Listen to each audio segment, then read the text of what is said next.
მადლობები რა. კიდევ ერთხელ მოგესალმებით, დავბრუნდით პირდაპირ ეთერში, თქვენ უყურებთ და უსმენთ გადაცემა სტუდია ნომერ 8-ს, რომელსაც მე ჟურნალისტი ლიზა კვესალა ვუძღვები. გადაცემის ამ ნაწილში ჩვენ აფხაზეთში განვითარებულ პროცესებზე ვისაუბრებთ და პირველ რიგში გეტყვით იმას, რომ 32 წლიანი პაუზის შემდეგ აფხაზეთში ოკუპირებულ აფხაზეთში ავიამიმოსვლა აღდგა და სარკინიგზო მიმოსვლაც აღდგა მათ შორის. პირველ რიგში აი ამ საკითხით მინდა საუბარი დავიწყო და აფხაზეთის ავტონომიური რესპუბლიკის უმაღლესი საბჭოს დეპუტატი ქალბატონი ადამ არშენია იგრძნობს. მოგესალმებით ქალბატონო ადამ, მადლობა გადაცემაში მონაწილეობისთვის და ძალიან მტკივნეულია ჩემთვის ამის გაგება, რომ აი ამ პროცესებს მიღმავართ, ყველა აი ამ პროცესს მიღმა. ერთის მხრივ შეიძლება აფხაზეთში მცხოვრები ადამიანებისთვის ეს ხელსაყრელი იყოს, თუმცა აი ამ პროცესებს მიღმა, როდესაც ჩვენ ვართ ძალიან მტკივნეულია ეს ჩვენთვის. როგორ უყურებთ აი ამ პროცესს? სალამი ლიზა, მივესალმები ჩვენს პატრიცემულ რადიო მსმენელს და ტელემაყურებელს. მიხარია ჩემს საყვარელ ტელევიზია ობიექტივში ყოფნას და ყველანაირ სიკეთეს და წარმატებებს გისურვებ. დიდი მადლობა. რასაკვირველია, მტკივნეულია ამის ყველაფრის დანახვა აქედან. და ერთი მხრივ როგორც თქვენ ბრძანეთ, რასაკვირველია ხა მოსახლეობისთვის, აფხაზეთის მოსახლეობისთვის, ვინც ამჟამად იქ მუდმივად ცხოვრობს, ეს ერთი მხრივ რასაკვირველია არის შემსუბუქება, ძალიან სერიოზული, კარგი ამბავი, ასე ვთქვათ, განსაკუთრებულად ფრენები 32 წლის თავზე აღდგა ავიაფრენები მოსკოვს, მოსკოვს შორის და როგორც არის ინფორმაცია, ძალიან ბევრმა რეგიონმა რუსეთის განაცხადა, რომ დაინტერესებულია, სურთ, მოწადინებულები არიან, რომ განახორციელონ ფრენები სოხუმზე. აი მაგალითად, ნიჟნი ნოვგოროდ არის ასეთი ცნობილი ძველი ძალიან ქალაქი, მოსკოვზე უფრო ძველი ქალაქია რუსეთის. და უკვე განაცხადეს და უკვე აპირებენ კვირაში ერთხელ რომ გაუშვან თვითმფრინავი ნიჟნი ნოვგოროდ სოხუმი. მოთხოვნა იქნება დიდი, არა მხოლოდ ადგილობრივი მოსახლეობის მხრიდან, არამედ სრულიად რუსეთის მხრიდან იქნება დიდი მოთხოვნა ამაზე. და რასაკვირველია იფრენს რეგულარულად იქ თვითმფრინავი. არ იქნება საერთაშორისო ეს აღიარებული, არც აეროპორტი, არც ეს ფრენები, მაგრამ ვიცით ჩვენ რომ რუსეთი ეს არის ცალკე სახელმწიფო, ეს არის თანამედროვე იმპერია, რომელიც თავის ახლო ტერიტორიებზე იმ პოლიტიკას ახორციელებს, რომელიც მას აწყობს. და გავლენის გაძლიერებას. რა თქმა უნდა, ეხა მართლა იმ ადგილობრივი მოსახლეობისთვის ხომ არ არის ეს გაკეთებული. პირველ რიგში არის გაკეთებული ეს ყველაფერი გაკეთებული იმისათვის, რომ რუსეთის მოქალაქეები ჩავიდნენ ისიამოვნონ ზღვაზე დასვენებით, მოგეხსენებათ შეზღუდულია ხა მიმოსვლა, სანქციებია, ვიზები შეზღუდულია. ბევრ ცნობილ და პოპულარულ კურორტზე რუსები ვერ მიემგზავრებიან და აფხაზეთი ძალიან სასიამოვნო არაჩვეულებრივი ბუნების პატრონი ვართ ჩვენ, ეს ჩვენი დაკარგული აფხაზეთი, მაგრამ რა თქმა უნდა, ეხა ინფრასტრუქტურა და განვითარება იმ სერვისების ძალიან დაბალ დონეზეა საკმაოდ ჯერჯერობით. ეს ასია, მაგრამ მაინც შეღავათი შველა ადგილობრივი მოსახლეობის ექნება, იმიტომ რომ ვაჭრობა უფრო მეც სარგებელს ნახავენ ტურისტულ სეზონზე. გაჩაღდება და ბევრი პლუსი არის, მაგრამ იცით რა, ჩვენი მოსახლეობა, რომელიც მოწყვეტილია თავის მიწა-წყალს, აი რო იგებს ასეთ რაღაცებს, სიკეთეებს ერთი მხრივ და მეორე მხრივ რომ ვერ სარგებლობს და თავის სახში ვერ ჩადის და ეს მისი სამშობლოს, მისი მშობლიური კუთხეა აფხაზეთი.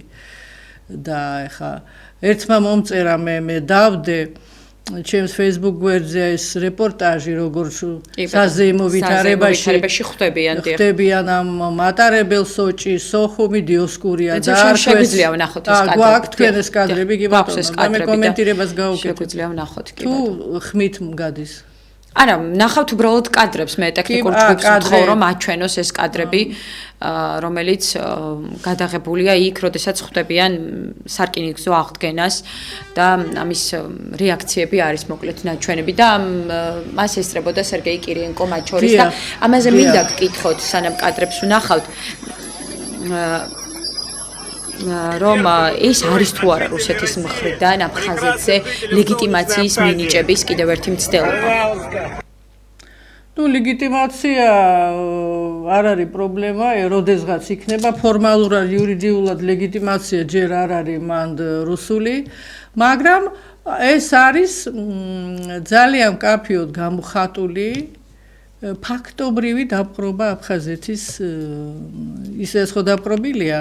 მაგრამ ნუ კიდევ ერთი გამოხატულება ძალიან მკაფიო და თვალსაჩინო. აი ეს მიმოსვლა ორივე და ჩვენ ხედავთ რომ ეგრეთ წოდებული საპრეზიდენტო არჩევნების წინ ეგრეთ წოდებული ბატონი გუმბა რო აირჩიეს, მანამ იყო ჩამოსული ბატონი კირიენკო, ვიცი ჩვენ ვინ არის ხო ეს ბატონი არის პირველი მოადგილე პრეზიდენტის ადმინისტრაციის ხელმძღვანელისა. მინდა გითხრათ რომ ბატონი კირიენკო არის სოხუმელი წარმოშობით, იქ დაიბადა სოხუმში და მე რამდენად ვიცი მე-7 კლასამდე სკოლაში სწავლობდა სოხუმში. და მე მისი ოჯახი რუსეთში გადაინაცვლა. ნუ ეხლა მას უჭირავს ძალიან მაღალი თავდეობა და აი როგორც ჩანს დაავალეს მას ეს აფხაზეთის ამბები წარმოშობით იქიდან არის, ნუ იცის მეტნაკლებად სიტუაცია, ხა მართალია მოზარდი იყო რომ დატოვა აფხაზეთი, მაგრამ ნუ მაინც აქვს მნიშვნელობა ადამიანი იქ დაიბადა, იქ გაიზარდა, ნუ რაღაც თავისი ახლობელია მისთვის ემოციურად მისთვის ახლობელია სოხუმი, აფხაზეთი და მან ესე იგი ყველანაირად შეეცადა და სხვათა შორის ბევრ წარმატებებს მიაღწია ამ მიმართულებით. იქ ინტენსიურად არის ესე იგი საავადმყოფოების მომარაგება, ძალიან ძვირიანი და საჭირო ტექნიკით, სამედიცინო ტექნიკით, რომლებსაც მაგალითად აფხაზეთის ბიუჯეტი ვერაფრით ვერასოდეს ვერ შეიძენდა, მრავალმილიონიანი ხარჯია თუ დაიხარჯეს.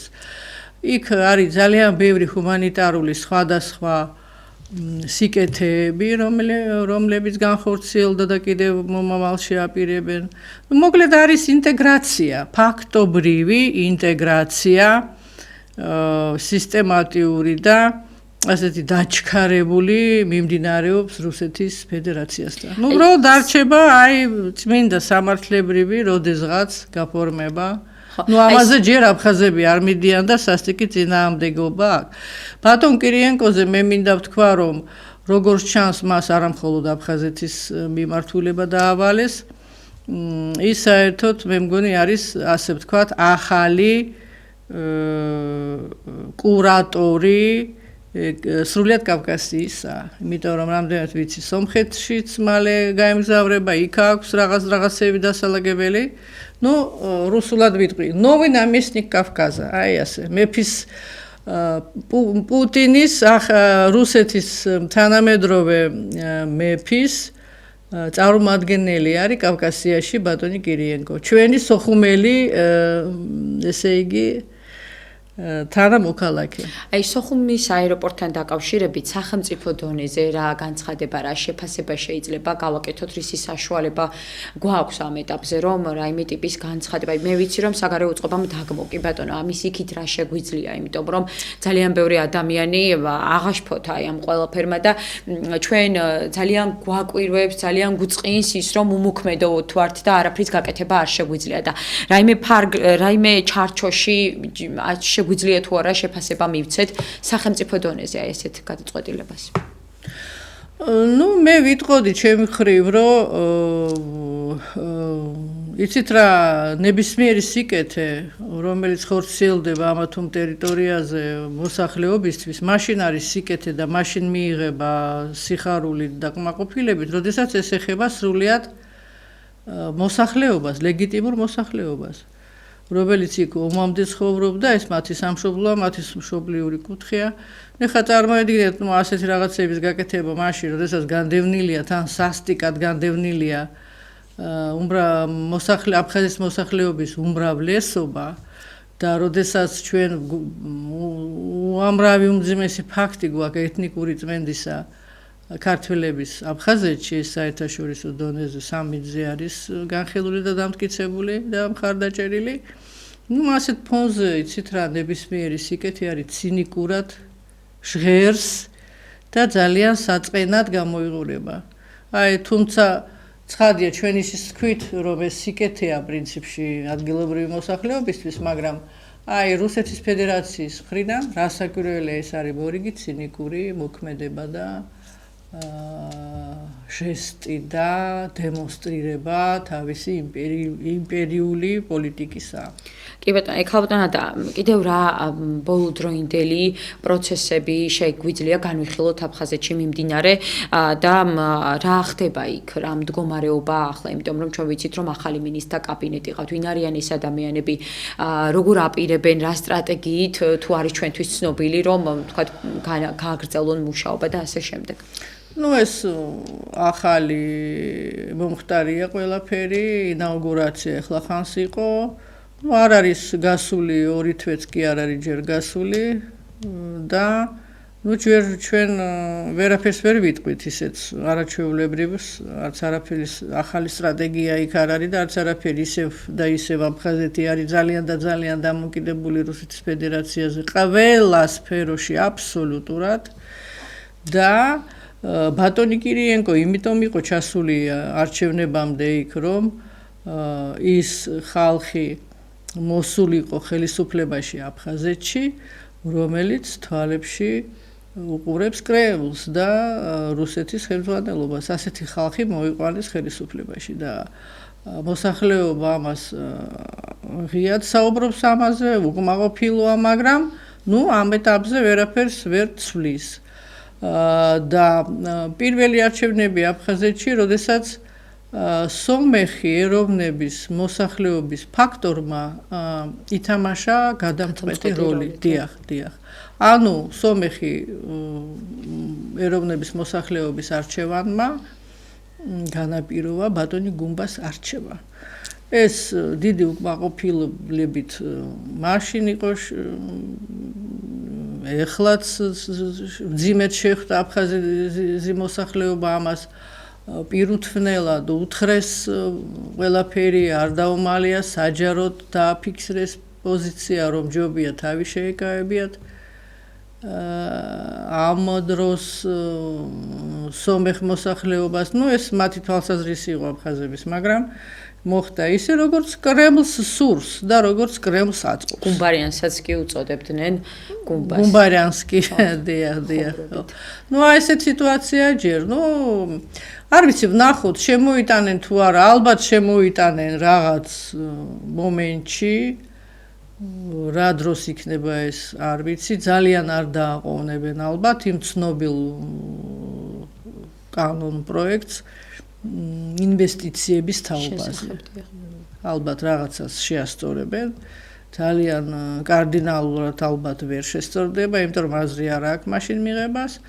და ვნახოთ ისევ როგორი რეაქცია იქნება აფხაზურ მოსახლეობაში. რეალურად საზოგადოებას შეუძლია თუ არა რუსეთის წინააღმდეგ რაიმე მნიშვნელოვანი ცვლილება, ასე ვთქვათ, განახორციელოს, იმიტომ რომ ჩვენ ვიცით, რომ რუსეთი მაინც საწადელს მიაღწევს სახეცვლილი კანონ პროექტით, ასე თუ ისე, მაინც მოხერხებს იმას, რომ საკუთარი ინტერესი დაიცვას და გაიტანოს აფხაზეთში, იმიტომ რომ სრულად აფხაზეთი, როგორც ჩვენ უკვე აღვნიშნეთ, დამოკიდებულია რუსეთზე. ჩვენ გვახსოვს, რომ საჯარო სამსახურში დასაქმებული ადამიანები ხელფასებსაც კი ვერ იღებდნენ, უშუქოდაც კი იყვნენ დარჩენილები, გამომდინარე აქედან უკვე ეს კარგი მაგალითი იყო რუსეთის მხრიდან აფხაზის საზოგადოებისთვის, თუ რამდენად დიდი ძალაუფლება აქვთ მათ ხელში დეოკუპაციის პროცესში, რა ადგილზე ვართ, სად ვართ გაჩერებული, როგორც უკვე ვთქვით, რომ ამდენი წელი გადის, არაერთხელ აღვნიშნავს ჩვენ და წინ არანაირი ნაბიჯი არ გვაქვს გადადგმული.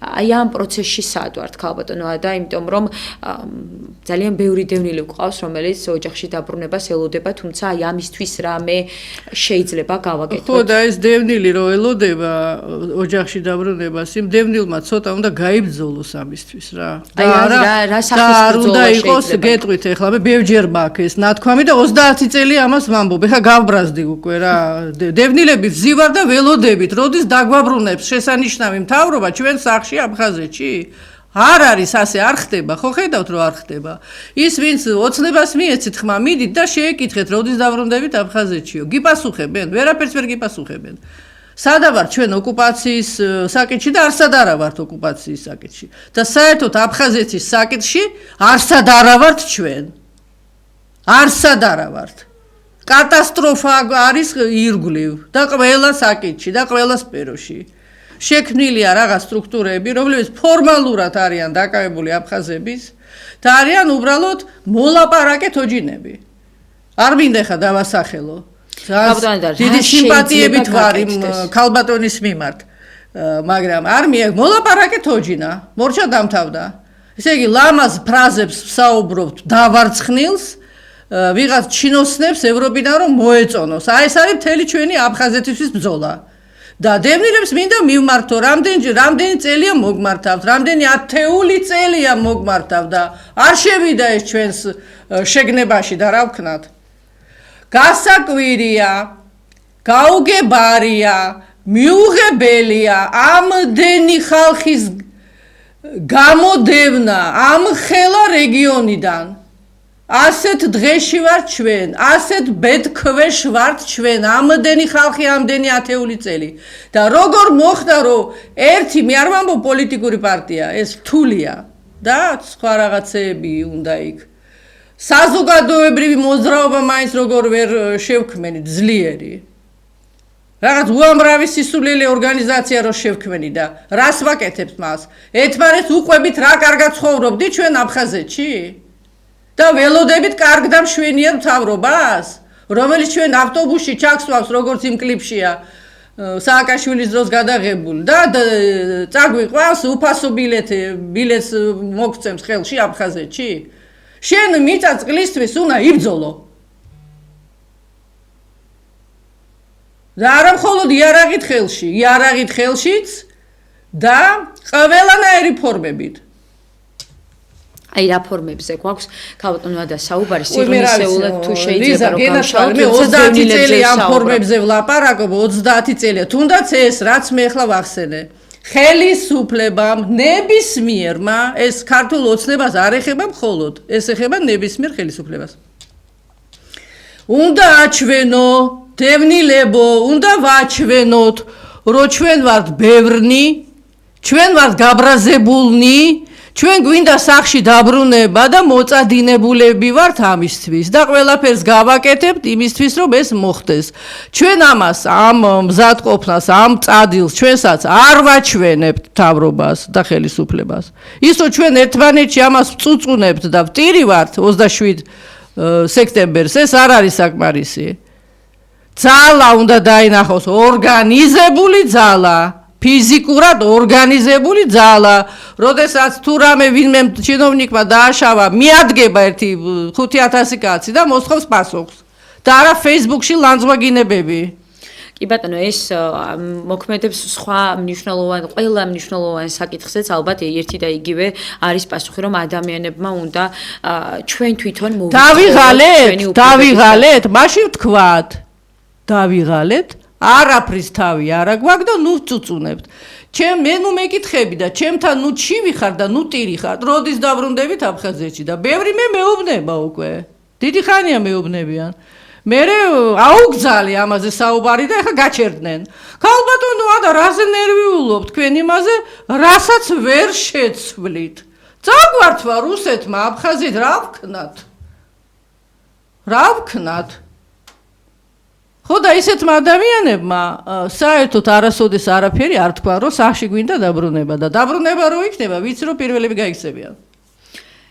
იმედი გვაქვს რომ მართლაც ეს იქნება ესე დაბრუნება ჩვენი მოქალაქეები საკუთარ ოჯახში აი ამ პროცესში ვერ იქნება ვერანაირი დაბრუნება მე პირდაპირ გეუბნებით იმიტომ კი არა რომ ოპოზიციაში ვარ ოცნების ოპოზიციაში ვარ ვერ ხედავ მე ვერანაირ ქმედებას ვერც საჯაროს ვერც კულუარულ პოლიტიკას ძალიან ბევრი რამ შეუძლია ვერ ხედავ ამას არ ვიცი თუ სადმე საიდუმლოდ ჩურჩულებენ რუსები და ჩვენი ხელისუფლება და რაზე ჩურჩულებენ რა ხდება აგერ 1 მაისს რა იყო რა მოხდა ეს არის დაცინვა იმ ადამიანების იმ მოსახლეობის ვინც იქედან არის განდევნილი აი ამის გაკეთება ყველაფერს.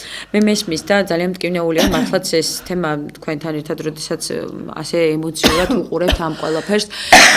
ქალბატონო და თქვენ ამბობთ რომ არის რაღაცა გზები და ჩვენ არ უნდა ჩავიქნიოთ ხელი. აი რა გზებია ის რომლითაც ჩვენ შევძლებთ თუნდაც სხვა ხელისუფლებასთან ერთად აი ამ რაღაცა გასაღების პოვნას როგორ უნდა მოვიქცეთ და სამოქმედო გეგმა უნდა იყოს. უამრავი გზა არის. სამშვიდობო პროცესი რო გაიძახის შტამპია შექმნილი ასეთ კი სამშვიდობო პროცესი ვიცით ჩვენ ხო ჩვენი მთავარი მტერი ვინ არის მას ჩვენ იარაღით ვერაფერს ვერ მოუგებთ მხოლოდ ჭკუით სად არის ჭკუა არ არის ეს ჭკუაც და იქ სადაც არის ეს ჭკუა იმ ჭკუას ხელისუფლებაში არ უშვებენ ამიტომ ხელისუფლების გარეშე ეს ჭკუა უნდა ჩვენ მოვიხმაროთ, ვიფიქროთ, როგორ და რა გავაკეთოთ. სამშვიდობო პროცესი არის ძალიან დიდი რამ. ამხელაა სამშვიდობო პროცესი. ჩვენი სახელმწიფო იყენებს რაღაც აი ამ პატარა სეგმენტს. ჯერ ერთი ყველა პრემიერ-მინისტრი, სანამ პარლამენტის წევრი ვიყავი, რაც პრემიერ-მინისტრებმა გაიარეს იქ 4 წლის განმავლობაში ეს ბახტაძე იყო ეს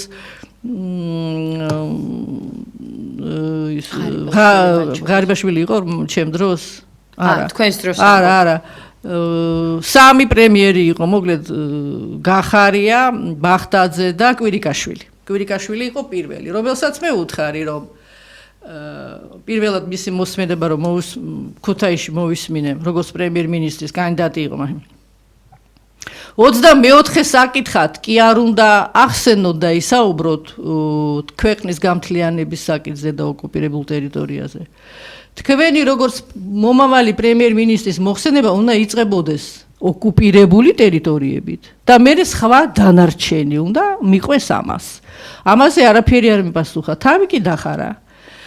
და როდესაც ეს არაფერი მე გახარიას როდესაც მე ვკითხე ბატონო პრემიერ-მინისტრო მომავალო და მე უკვე იყო პრემიერ-მინისტრი მაშინაც მეორეჯერ ვკითხე დაიწყებთ თუ არა თქვენ მთავრობის ხდომას ოკუპირებული ტერიტორიების მოკითხვით და იმის განხილვით თუ რას ვაკეთებ ჩვენ დღეს რომ ოდნავ მაინც მივახლოვდეთ დაკარგულ ტერიტორიებს პასუხი მე ვერ მივიღე ამ კაცისგან. თან ორჯერ დაუსვიეს შეკითხვა. ერთხელ როდესაც ფრაქცია ხვდებოდა მას და მეორედ სპეციალურად გავიმეორე, იმიტომ პასუხი ვერ მივიღე. პლენარულ სტომაზე სრულიად საქართველოს გასაგონად პასუხი ვერ მივიღე. ცხადი ეს ჩვენი უპირველესი საკითხია. ეს არ არის პასუხი. ბატონმა ბახტაძემ უფრო ემოციურად მიპასუხა, დედაჩემი არისო წარმოშობით ოჩამჩირიდან ძალიან სასიამოვნოა.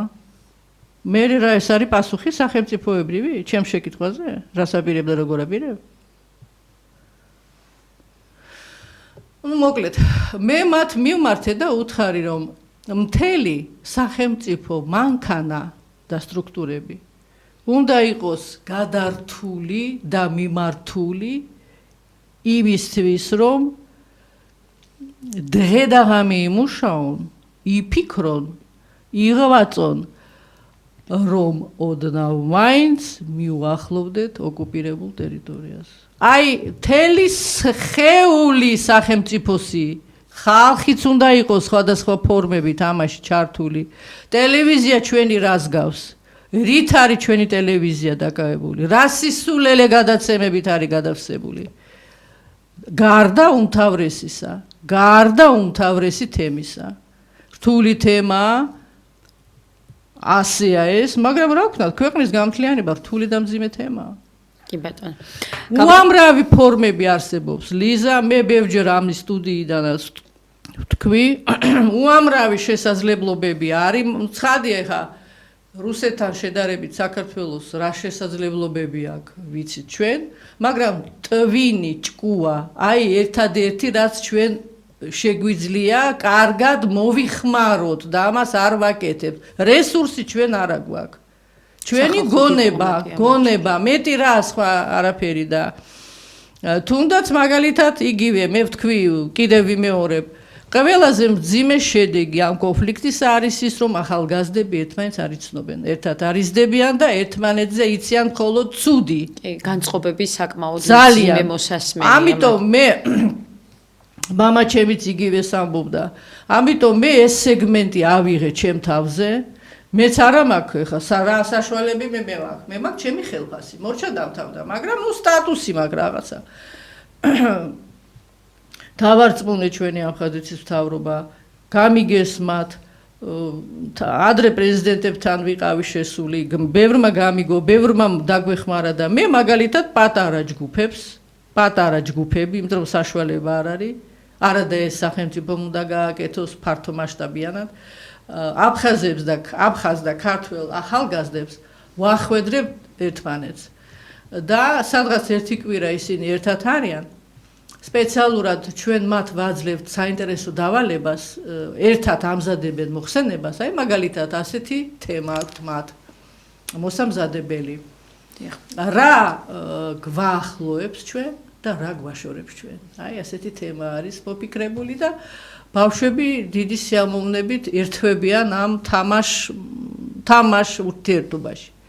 და თუ ორშაბათს მაგალითად გლებივით უყურებდნენ ერთმანეთს და ფრთხილად და ისე ძალიან ეჭვით თვალით. მაგალითად პარასკევს უკვე არ უნდათ განშორება და ტიროდნენ და ეხუტებოდნენ ერთმანეთს. და დღემდე მეგობრობენ. ასეთი შეხვედრა უნდა იყოს ბევრი, უამრავი, ეს უნდა იყოს სახელმწიფო პოლიტიკა და არა ალაგ-ალაგ ვინ რას შეძლებს, სად რას იშოვის 5 ლარს, 10 ლარს და რაღაცას იზამს. სახელმწიფო პოლიტიკა, ბიუჯეტში უნდა იყოს ჩადებული ეს. იგივე მეორე საკითხი, ლიზა, თქვენ რო კონკრეტულად გინდა როგორ და რა გავაკეთოთ. მე ახლა ვამბობ უმტკივნეულ ისეთ პროექტებზე, ფორმებზე, რაზეც შეიძლება საჯარო საუბარი. არის უამრავი საიდუმლო ფორმები და საიდუმლო ხრიკები და კულუარული მუშაობა. ძალიან სერიოზულად გასაჩაღებელი, მაგრამ ამას მე ვერ ხედავ. მეორე თემა, ყბა დაღებული, გვესმის ჩვენ რამდენი ათეული წელია სახალხო დიპლომატია. სახალხო დიპლომატია მართლა ეფექტური გზაა. ადრე უფრო იყო, ეხა რამდენი წელი გავიდა. რატომ? იმიტომ რომ 45%-მდე აფხაზეთის მოსახლეობა არის ერთმანეთში, ესე იგი, შერეული, აფხაზი ცოლი, აფხაზი ქმარი, ბებია, ბაბუა, ნუ აი სულ ასე ვარ და არავის არ არჩევდა. არ ვიცოდით. ჩემმა ქმარმა მითხრა, სანამ მე პასპორტში შემთხვევით არ შევიხედე, არ ვიცოდიო შენ რომ აფხაზი იყავიო. წარმოიდგინეთ. ვინ არჩევდა ის ქართველი, ეს აფხაზი სირცხვილი იყო ამის დაადგენა, გარჩევა, მოძიება, გამოძიება. ჩვენ ვიყავთ ყველანი ერთნი. და ეს იყო ძალიან ტრადიციული და ჩვეულებრივი ქორწინებები აფხაზებს შორის, ქართველებს შორის. ძალიან. ამიტომაც ძალიან ბევრი შერეული ოჯახი არსებობს. და ამ ფონზე, როდესაც შენ გაქვს ასეთი ბაჯაღლო პოტენციალი, ასეთი ბაჯაღლო ფონი, საუკუნოვანი არ გამოიყენო სახალხო დიპლომატია. რა გიშლიდა რა, ეს სახელმწიფო დონეზე უნდა ყოფილიყო აღვანილი ეს პოლიტიკა სახალხო დიპლომატია. სად? ვერ ხედავ. ალაგ-ალაგ ვიღაც ხალხის ინიციატივით, ვისაც ეს ესმოდა ამის მნიშვნელობა, იქაც სადღაც 5 ლარი შეაგროვეს, იქ 50 შეაგროვეს, იქ წავიდნენ, იქ მოვიდნენ, ეს ალაგ-ალაგ არ, ეს უნდა იყოს სისტემაში ჩასმული. ეს უნდა იყოს თანმიმდევრული პოლიტიკა და სისტემატიური პოლიტიკა, პროცესი უნდა ყოფილიყო. იგივე ქალბატონ ჩემთვის ძალიან დიდი სიმპათიით ვარ მის მიმართ, ახლედიან შევთავაზე მე. რა საიდუმლო ეს არის, რამდენი წელია გავიდა იმის მერე, 3 წელი თუ 4 წელი, რა საიდუმლო ეს არის, რომ ის სტრუქტურაში უნდა შექმნილიყო ასეთი რაღაცა მუდმივ მოქმედი სტრუქტურა, რომელიც აი ამ სახალხო დიპლომატიით იქნებოდა მუდმივად დაკავებული. აბა რა ხალხი შეიძლება ჩვენ აქ ჩავრთოთ? აბა ვინ არის ეს ხალხი? მართლა აქვთ იმათი კავშირები, მართლა ყავს ნათესაები თუ ეს ვიღაცა გოგო ბიჭები არიან, რომლებმაც გრანტის მოსაპოვებლად 1000 სისულელეს წერენ, ვითომ იქ გადადიან და ვითომ იქ რაღაც საქმეს აკეთებენ. უამრავი ორგანიზაცია ვიცი მე ესეთი. გრანტი აქვს აღებული და არაფერს არ აკეთებენ, არ იციან ვინ არის რა არის. მე ვიცი ცოცხალ ხალხს ვიცნობ, ვინც გადადის იქ. ეს დიდი სიკეთეა, მე მაგალითად იქ ვერ გადავდივარ აფხაზეთში. ჯერ ერთი მე არ მინდა მათ ვთხოვო, იმ ხელისუფლებას ვთხოვო, შენ ჯერმე შემიშვი მე ადამარშანია ჩემ სამშობლოში, ჩემ მშობლიურ კუთხეში. ამას მე არ ვიზამ. არ ვიზამ არასოდეს. რა ვიცი, ჯერ ვერ ვაკეთებ. თუ ძალიან გამიჭირდება ეთყობა ამასაც ვიზამ, არ ვიცი. შეიძლება რაღაც წლებში ვთხოვო. ან შემიშვებენ ან არა.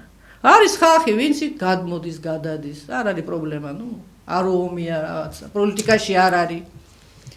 ხო და ამ ხალხის აღნუსხვა, ბაზის შექმნა, ვის მართლა შეუულია ეს, ვისაც მართლა ყავს მან ნაცსაები და ურთიერთობაში არის. ბევრი ნაცსაები ერთმანეთს არ ელაპარაკებიან ომის გამო. იცით თქვენ ალბათ ხო ლიზა? ზო ბევრი ესაუბრება, ზოგი არ ელაპარაკ მორჩა всё. არ არის არანაირი კავშირი. ეს ყველაფერი მოითხოვს სერიოზულ სისტემატიურ მუშაობას. ქალბატონმა თეა მოიწონა ეს ჩემი იდეა და თან შემხედრის მითხრა რომ ფონდი უნდა შევქმნათ ჩვენ ამისთვისო. კარგი, კეთილი და პატივსანი, რა თქმა უნდა ფონდი, ამას ხარდაჭერა სჭირდება ფინანსური. ხო, მინიმალური რაღაცა, მიმოსვლას, რაღაცა.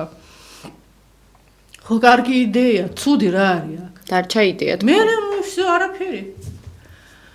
სამწუხაროა ქალბატონო და მოდით სხვა მნიშვნელოვან საკითხებზეც გავამახვილოთ ყურადღება, ვინაიდან ჩვენ გვაქვს დრო გადაცემის დასრულებამდე, ჩვენ მოვისმინეთ შინაგან საქმეთა მინისტრის მოადგილის ალექსანდრე დარახველიძის მხრიდან იმის თაობაზე, რომ 20.000-დან 25.000-მდე ჩვენს ქვეყანაში საქართველოში არის არალეგალი მიგრანტი. შემოსული. არალეგალი რას ნიშნავს? არალეგალი მიგრანტი, დიახ.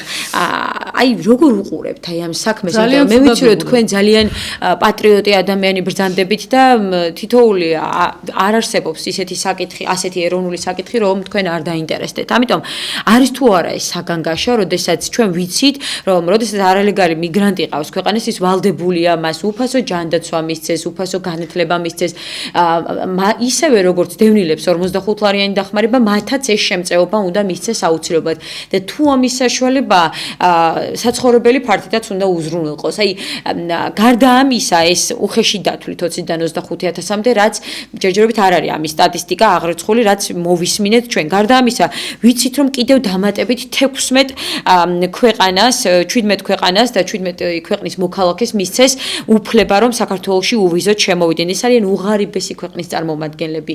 არ ვიცი, კოსოვო და ასეთი ტიპის ქვეყნები არის ჩამოთვლილი იქ და ბოლო დროს დააკვირდებოდით ისედაც ქალაქში რა მდგომარეობა აი ამ ხრივ მუდმივად ჩვენ სამარშრუტო ტაქსი იქნება ეს თუ მიტანის სერვისი ყველგან ხვდებით რომ არაქართველი მუშაობს და თანაც არის ის ენა არის ის ქუჩა არის ის მისამ არაფერი აბსოლუტურად აი როგორ უყურებთ აი ამ პრობლემას იმ ფონზე როდესაც ჩვენი მოქალაქეები წლიდან წლამდე 100,000 ადამიანი მაინც ტოვებს საქართველოს და მიდის ემიგრაციაში საცხოვრებლად და გაეროს კვლევა რომელიც აუცილებლად უნდა ვახსენო რომ რომელიც გვეუბნება 2050 წელს საქართველოში ქართველები იქნებიან უმცირესობაში. ნუ ახლა თქვენი ტექსტით ყველაფერი თქვით. როგორ შეიძლება მე შევაფასო? ეს არის კატასტროფა. ეს არის კატასტროფა. და ჩვენი ერი ისედაც ფიზიკური განადგურების საფრთხის წინ დგას. ეს არ არის ჩვენი რაღაც მოსაზრებები, ხო? გაეროს კვლევა, ხო? ეს ერთი.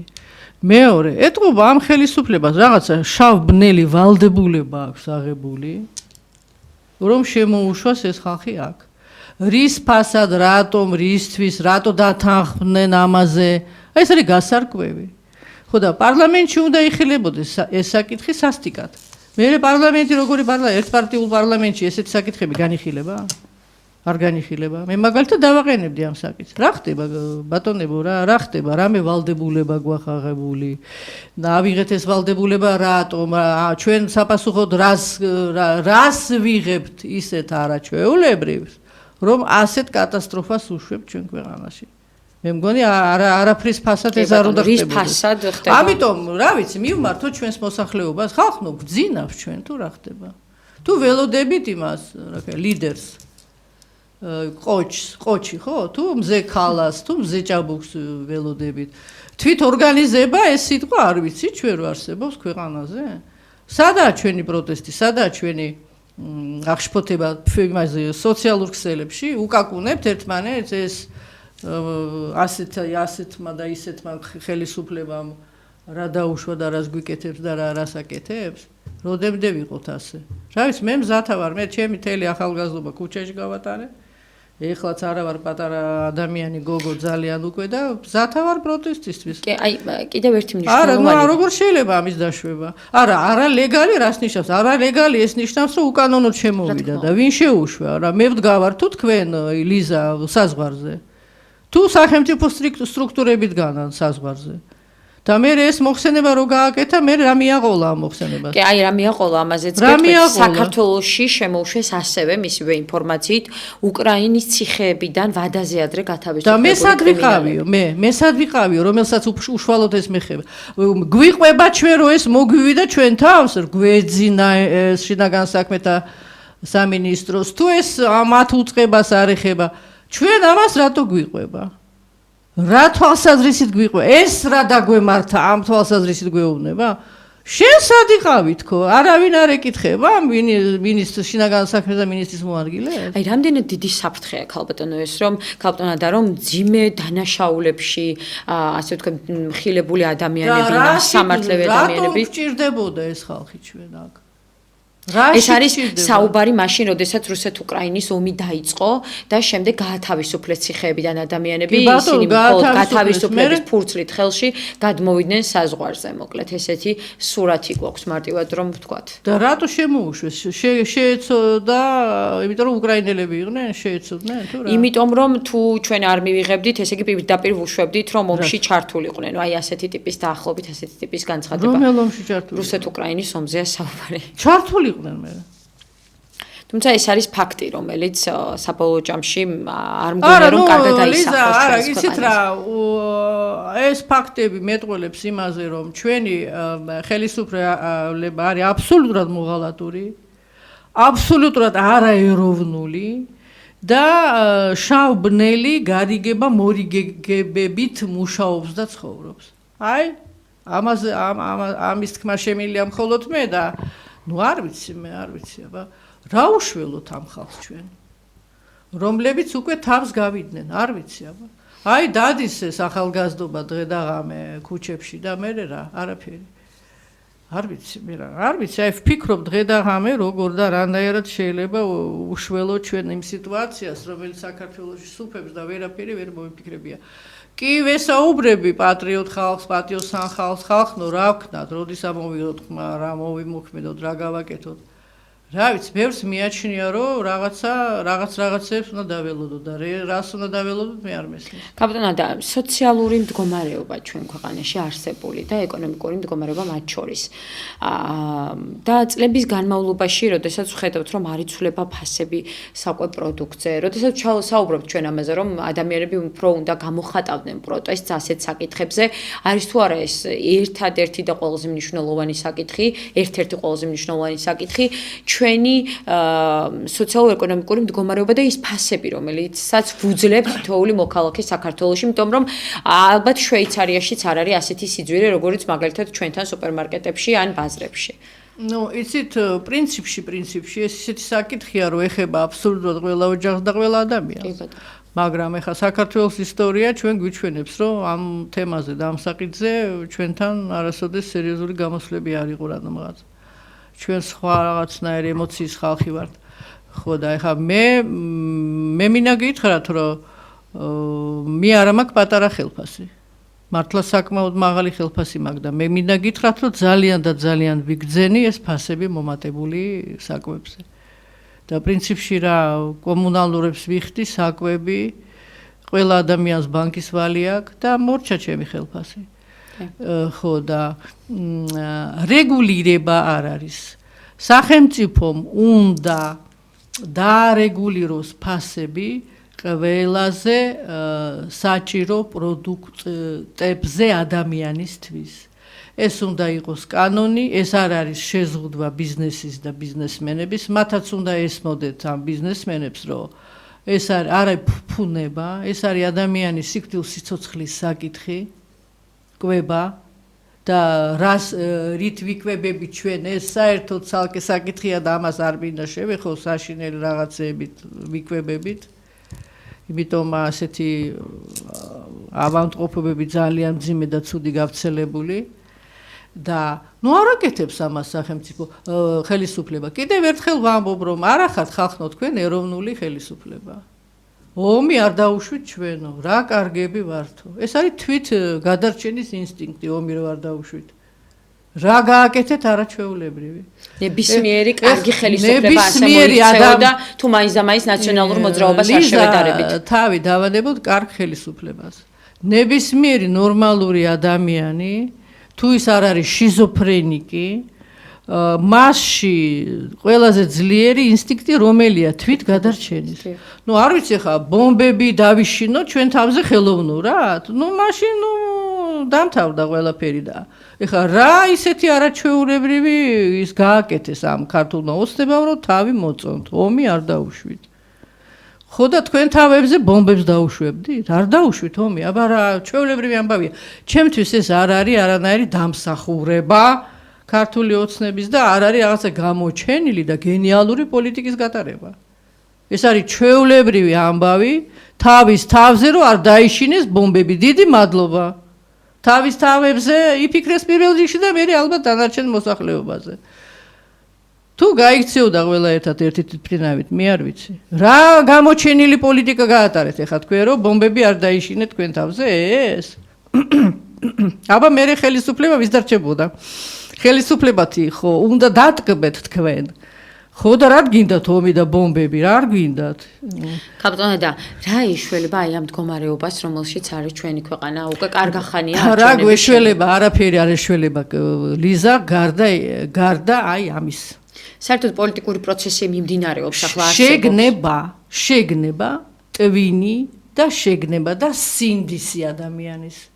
პოლიტიკოსებს, პატიოსან პოლიტიკოსებს, რომლებიც ჩვენს ქვეყანაში მადლობა ღმერთს ყოველთვის იყო და ეხლაც არის, მივმართავ, ხალხო შევიკრიბოთ და ვიფიქროთ რა ვქნათ, პრაქტიკულად ლაპარაკები მოგბეს და არ უნდა აუხსნათ ერთმანეთს, რომ კატასტროფაში ვართ ყველა სფეროში და ყველა მიმართულებით. რა ვქნათ, არაფერი არ მოვიმოქმედოთ, რას ველოდებით, როდესაც დამთავრდება ეს სიარული, როდესაც რა არ მოუნდება ოცნებას ხელისუფლებაში ყოფნა, რას ველოდებით, ვის ველოდებით, რა გეოპოლიტიკურ ცვლილებებს ველოდებით ისეთ. მივხედოთ რა ჩვენს ქვეყანას რა და ჩვენს გაუბედურებულ მოსახლეობას და დევნილებს განსაკუთრებულად. იცით რა მინდა გითხრათ, არ გამებრაზდეთ ეხლა თქვენ მე. რა შეგნებაც გვაქვს, ჩემო ძვირფასებო, ისე ცხოვრობთ. მორჩა დამთავრდა. გვაქვს შეგნება, რომ ვერაფერს ვერ შვებით რუსეთმა წაგვართვა და აბა რა უნდა ქნა. ასე ვიცხოვრებ. არა გვაქვს ასეთი შეგნება, ვართ მიმართული ბრძოლისთვის, აუცილებლად რაღაცა გამოვა. კი ბატონო. უღრმესი მადლობა ქალბატონო და გადაცემაში მონაწილეობისთვის. მე მაყურებელ სათუ რადიო მსმენელს შეგახსენებთ აფხაზეთის ავტონომიური რესპუბლიკის უმაღლესი საბჭოს დეპუტატი ქალბატონი ადამ არშანი აქვს სტუმრობდა გადაცემის ამ ნაწილში ჩვენ აფხაზეთში განვითარებულ პროცესებზე ვისაუბრეთ. გადაცემას ლიზა კვასალოვ უძღვებოდი და მადლობთ რომ გვიყურეთ და იყავით ჩვენთან ერთად. ნახვამდის. აი მე